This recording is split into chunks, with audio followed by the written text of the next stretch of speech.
حضور علیہ الصلوۃ والسلام تشریف فرما تھے اور فرمانا کیف بکم اذا فسق فتیانکم وطغى نساؤکم، اس وقت تمہارا کیا حال ہوگا جب تمہارے نوجوان سرکش ہو جائیں گے اور تمہاری عورتیں شرم و حیا کی ساری حدیں پھلانگ جائیں گی۔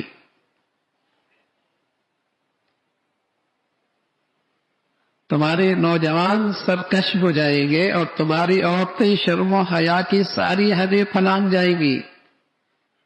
کہنے لگے ان ذلک لکان یا رسول اللہ،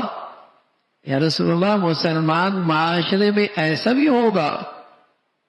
آپ نے فرمایا نعم اشد منہ، معاملہ اس سے بھی آگے ہوگا۔ اور پھر فرمایا کیف بکم اذ لا تأمرون بالمعروف ولا تنہون عن المنکر، جب تم نیکی کی طرف نہیں بلاؤ گے اور برائی سے نہیں روکو گے۔ جن کی گھٹی میں یہ بات پڑی ہوئی تھی، جن کا اوڑھنا بچھونا ہی یہ ذمہ داری تھی، حیرت زدہ ہو گیا، کہنے لگے ان ذالک لکان یا رسول اللہ، اے اللہ کے رسول مسلمانوں پہ ایسے حالات بھی آئیں گے کہ وہ اچھائی کی طرف نہ بلائیں اور برائی سے نہ روکے۔ فرمایا نعم اشد منہ، معاملہ اس سے بھی سنگین ہوگا۔ پھر آپ علیہ الصلوۃ والسلام نے فرمایا کیف بکم، اس وقت تمہارا کیا حال ہوگا اذ تأمرون بالمنکر وتنہون عن المعروف، جب تم برائی کی طرف بلاؤ گے اور اچھائی سے روکو گے۔ ان کے تو دماغ کے کسی خانے میں یہ بات آ ہی نہیں سکتی تھی کہ مسلمان کہلانے والا بھی برائی کی طرف بلائے اور نیکی کے راستے میں رکاوٹ بن جائے۔ ایسی مبارک فضا پائی تھی جہاں ہر شخص کی زندگی کا حصہ تھا برائی سے روکنا، اچھائی کی طرف بلانا۔ جب انہوں نے یہ سنا کہ مسلمان معاشرے سے بھی ایسے لوگ اٹھیں گے جو برائی کی طرف بلائیں گے اور اچھائی سے روکیں گے، اللہ کے حبیب صلی اللہ علیہ وسلم تو اپنی نبوت کی آنکھ سے دیکھ رہے تھے کہ مسلمان کہلانے والے نام کے بھی مسلمان، پتو شماری بھی مسلمان، رسم و رواج کے لحاظ سے بھی مسلمان، محفلوں میں بھی مسلمانوں کی، اٹھنا بیٹھنا بھی مسلمانوں کا، لیکن کام کافروں والا کہ برائی کی طرف برائی اچھائی سے روکیں۔ اللہ کے حبیب صلی اللہ علیہ وسلم تو نبوت کی آنکھ سے دیکھ رہے تھے کہ ایسا دور بھی آئے گا کہ نام بھی مسلمانوں کا صاحب، منصوب شماری میں بھی مسلمان، ان کی پیدائش اور موت پر ساری رسمیں بھی مسلمانوں کی، لیکن اس کا کام اللہ کے دشمنوں کے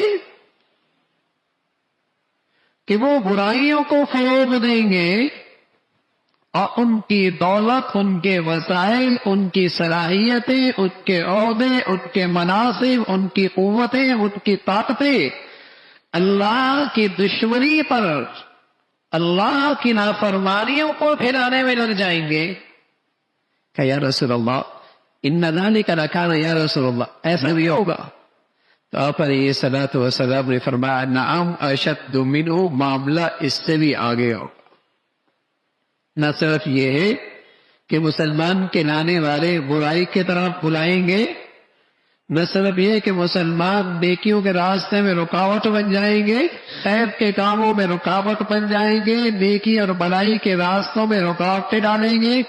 اپنا اختیار، اپنی طاقت، اپنی قوت، اپنے وسائل، اپنے عہدے اور اپنے مناصب،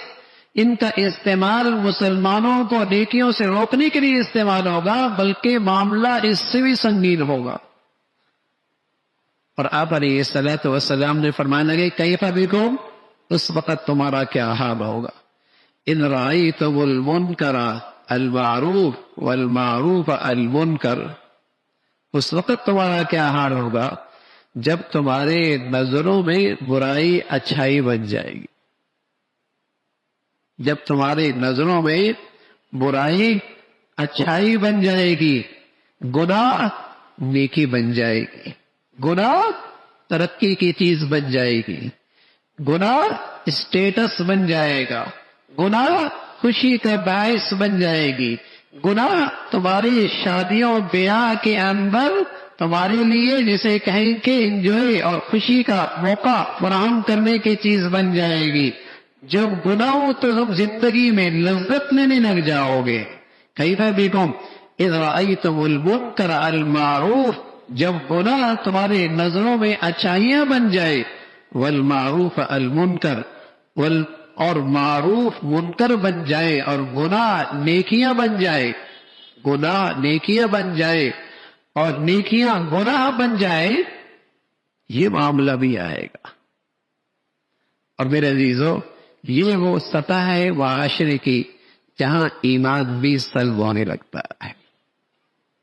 جہاں ایمان بھی سلب ہونے لگتا ہے۔ اور میرے عزیزو، اس کا آغاز کسی گھرانے میں، اس کا آغاز کسی خاندان میں، اس کا آغاز کسی معاشرے میں اس وقت ہوتا ہے جب وہاں امر بالمعروف اور نہی عن المنکر کا فریضہ چھوٹ جائے۔